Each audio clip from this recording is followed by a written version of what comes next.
Okay, thank you everybody. We have Ray Ning, our partner at Unipro, the founder and CEO of Unipro Consulting Limited.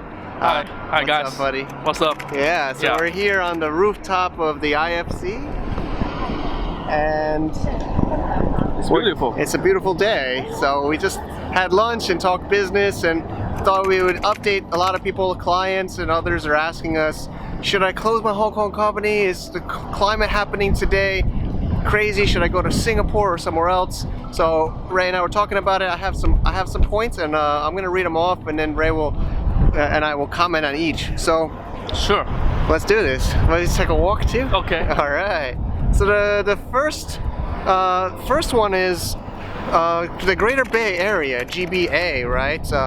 Hong Kong is part of this initiative, and there's, if you're doing business with mainland China, I still think Hong Kong is a better place, of course, over Singapore or other options. Would you say?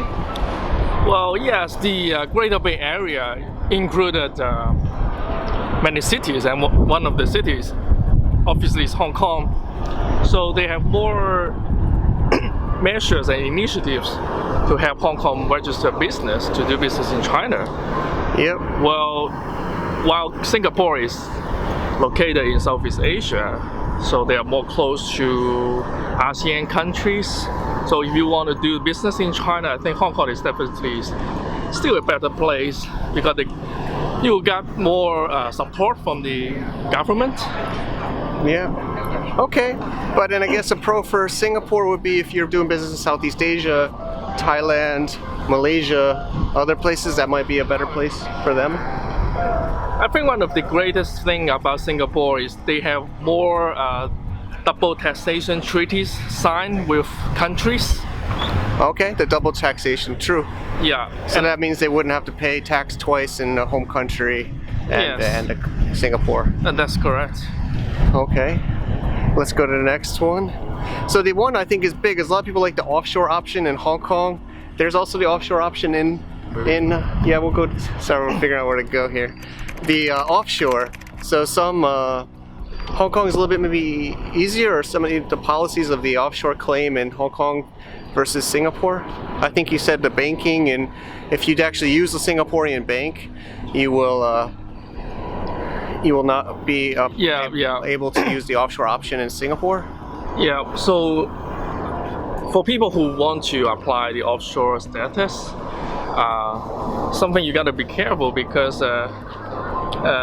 if you have a Singapore company with a Singapore bank, and then your customer pay to your Singapore bank account, then it will make your offshore status being very difficult or even impossible. So, but in Hong Kong,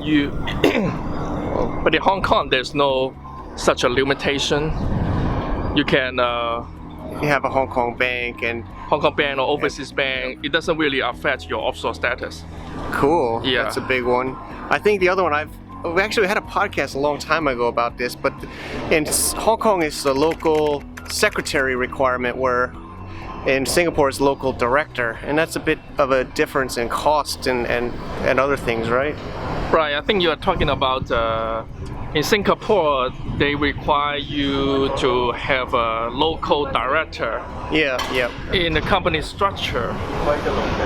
And of course, you may hear about nominee directorship. That means you got somebody in Singapore, a local resident, to be a director, but he's acting on behalf of your instruction. But of course, this will cost you money. Yeah. And it's roughly around $2,000 in the market. Some people do lower price, or some people do higher price. But then there's another additional requirement, is that usually the local resident will require you to pay them for a deposit, and that deposit is you may be curious why they would need a deposit, because the director would take care of all of the liability. If something goes wrong, then the director maybe they will go to jail, or they need to pay the penalty on behalf of the company. That this money will be compensated For the local. to the local residents. So that means like a local Singaporean resident with an ID card. I think there's even limitations. We don't gotta go so much detail, but I think they have a certain amount of companies they can be a local director of in Singapore, I believe. I don't know if that's more of a small detail, but they can't be, I think, director of like 1,000 company, I think. But of course, that's always been one of the more biggest differences, where Hong Kong is just a company secretary, so there's no liabilities for somebody to be the company secretary, right? In Hong Kong, yeah, it could be all foreigners. Yeah. And generally speaking, the cost of setting up a Singapore company is like 3 times higher than setting up a Hong Kong company. And the maintenance cost is also higher than Hong Kong. So you gotta think about this. Yeah, definitely. I think people got to remember that.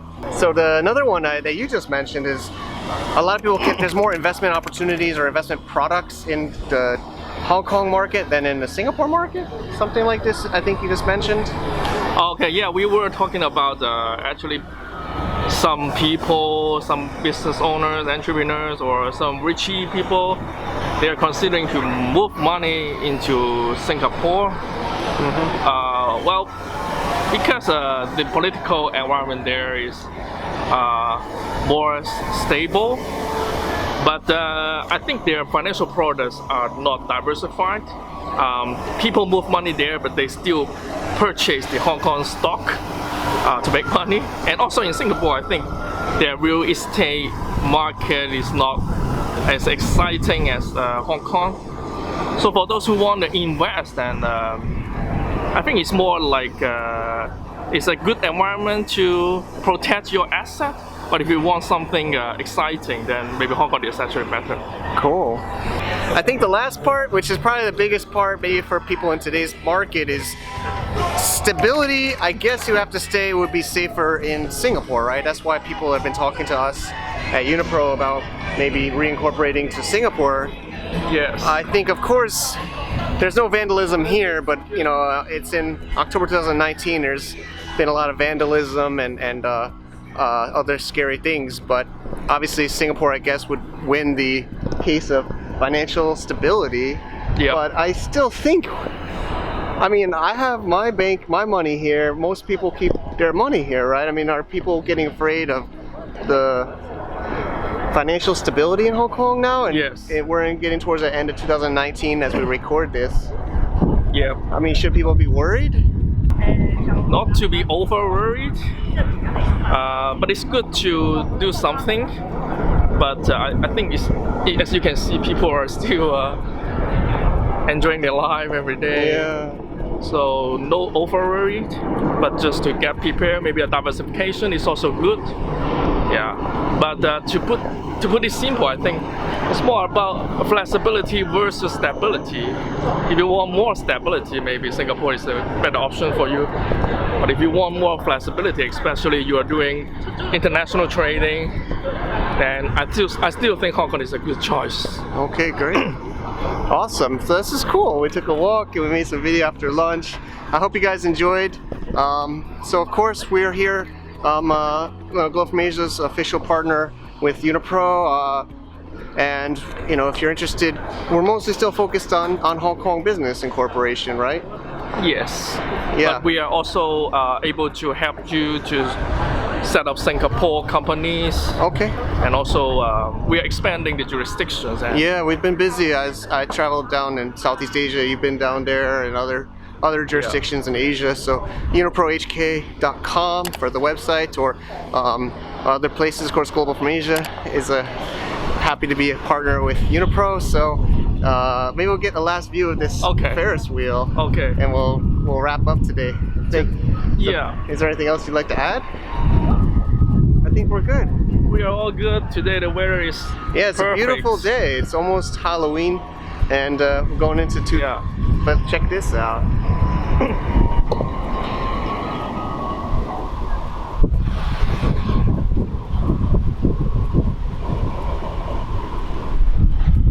Nice. This skyline skyline is still hard to beat, right? It's amazing. It's really amazing. All right, Yeah, so we'll miss this. thanks for watching, everybody. Thanks for watching. Cheers. Bye.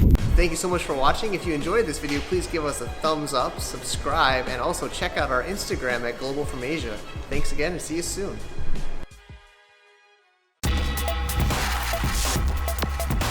E-commerce like over 8 years.